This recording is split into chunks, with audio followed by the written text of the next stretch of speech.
$8 billion. That is where this story starts.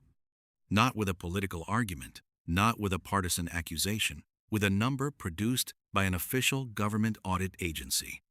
The Government Accountability Office found that the Trump administration illegally withheld nearly $8 billion in NIH grants, $7 billion for K-12 public schools, hundreds of millions for Head Start programs across the country.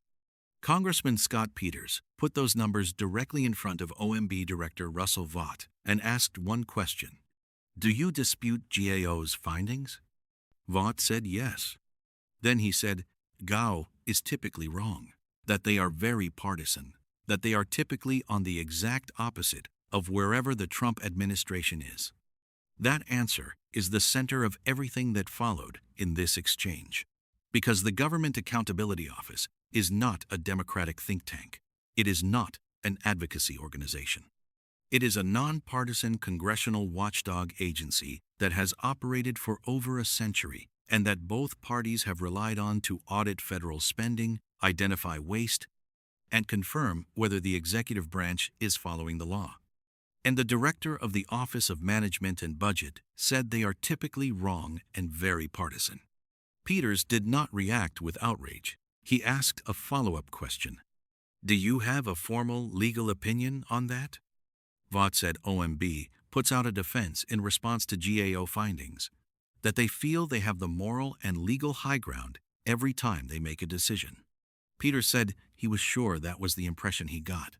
Then he moved to the legal foundation underneath the entire exchange. The Impoundment Control Act of 1974 is not an obscure statute.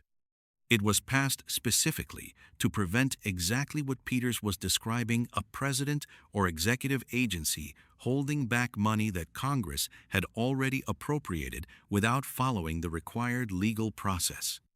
The law requires that if the executive wants to withhold congressionally approved funds, it must submit either a rescission proposal or a deferral notice to Congress and wait for a response. Peters asked Vought directly, did OMB withhold or delay congressionally appropriated funds without submitting rescission or deferral notices? Vought said they complied with the Impoundment Control Act. Peters pushed, "But you did not submit deferral notices, correct?"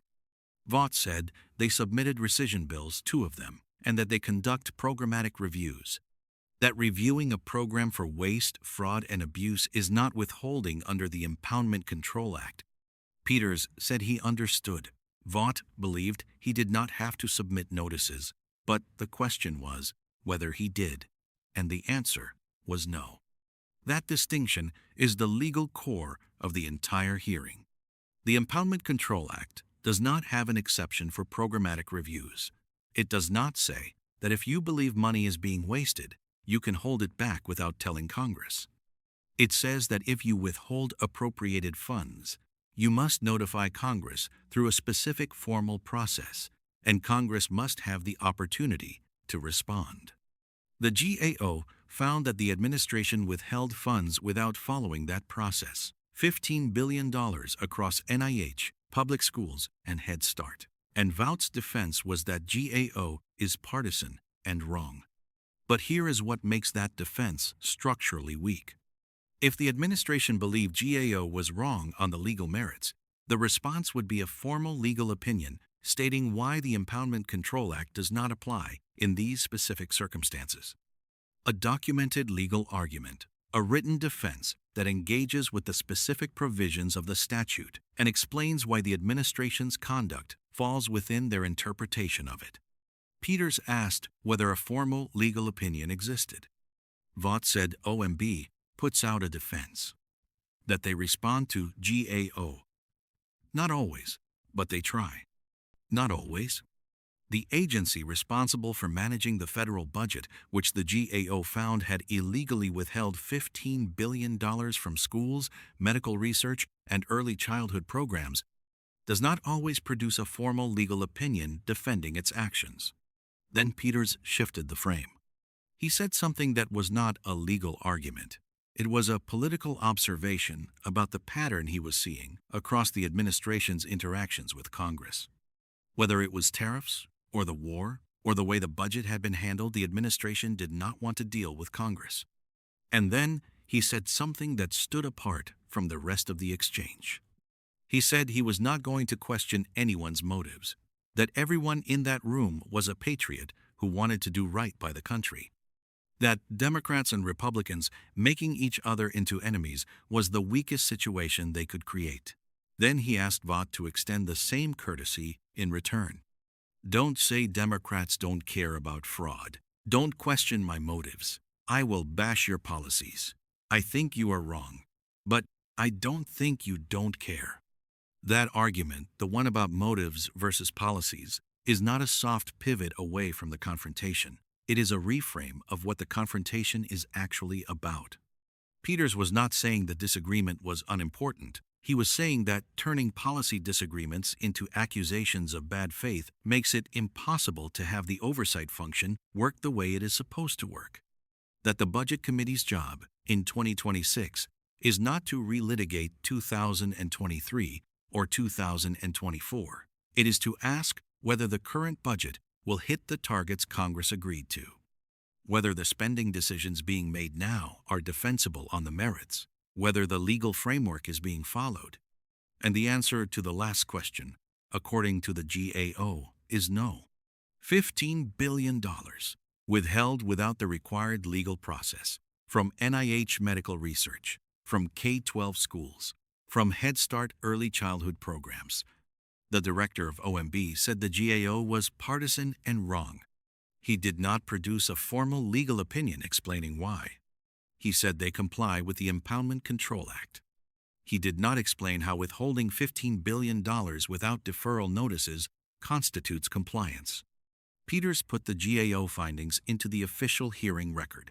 The August 5th and July 23rd decisions on Head Start and NIH impoundment.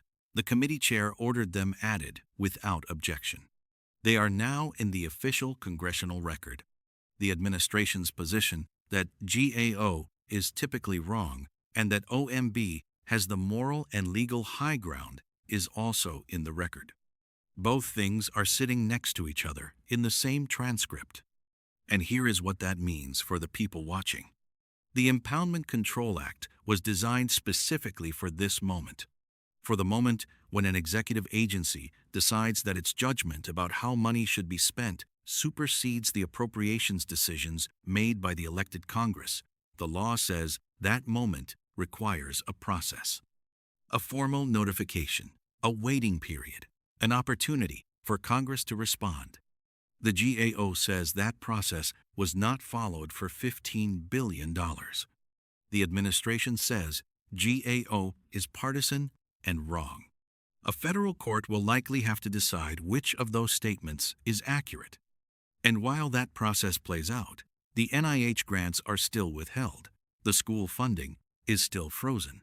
The Head Start money is still not where Congress appropriated it. Peters asked Vought not to question his motives.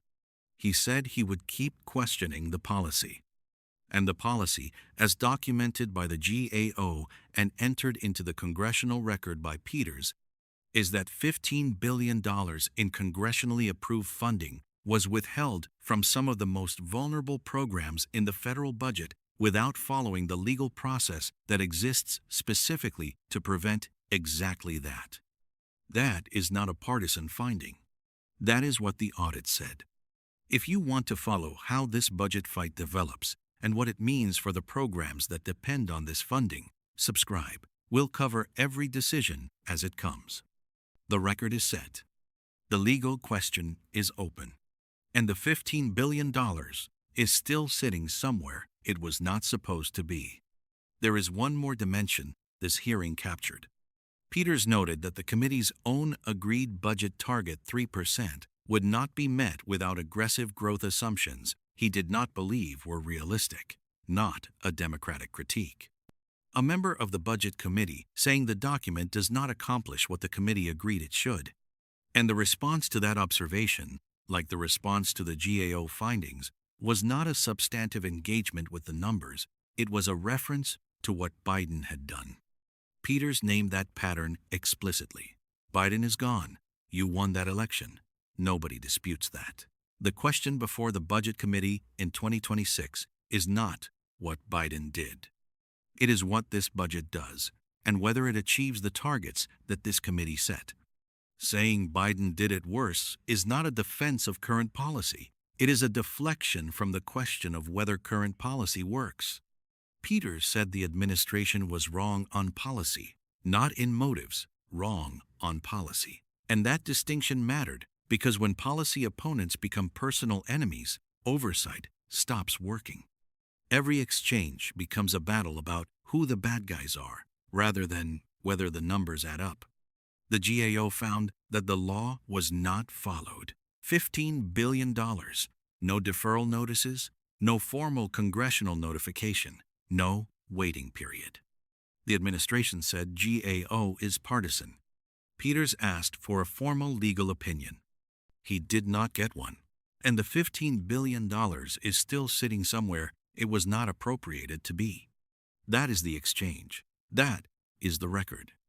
And the question of whether the Impoundment Control Act means what it says, whether Congress's appropriation power has any practical enforcement mechanism when an executive agency decides to override it, is now working its way through the courts while the funding sits frozen. Peters put it on the record. The committee chair added the GAO findings without objection, and Vought left the hearing with a position that the most experienced nonpartisan budget auditors in the federal government are typically partisan and wrong. Both of those things are now in the official congressional transcript.